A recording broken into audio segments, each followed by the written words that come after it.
হামজা কারো জবর আ, সা আলিফ জবর সা, র জের রি, হা মিম জের হিম। আলা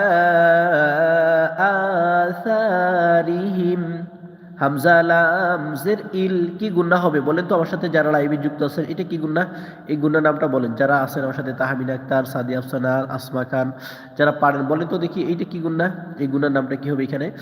হামজা হামজার যেটা মূলত লামের সাথে হবে, ঠিক আছে, নুনের সাথে হবে না।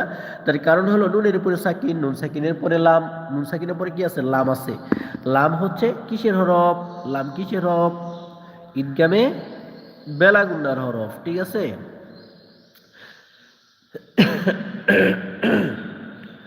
ঈদগামে বেলাগুন্না করে পড়তে হবে আমাদেরকে এই জায়গায়। ইল, হামজা লামজের ইল, কে লেখছেন? তাহমিদ আক্তার, ঈদগামে বেলাগুন্না, হ্যাঁ আলহামদুলিল্লাহ। এই জায়গায় ঈদগামে বেলাগুন্না করে পড়তে হবে।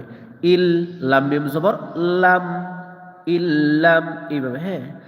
তাহমিন আক্তার, আসমা খান, ঈদগামে বেলাগুন্না, জি আলহামদুলিল্লাহ, আপনাদের দুজনের উত্তরটাই অনেক সুন্দর হয়েছে। ঈদগামে বেলাগুন্না হবে কারণ নুন সাকিনের পরে লাম আছে।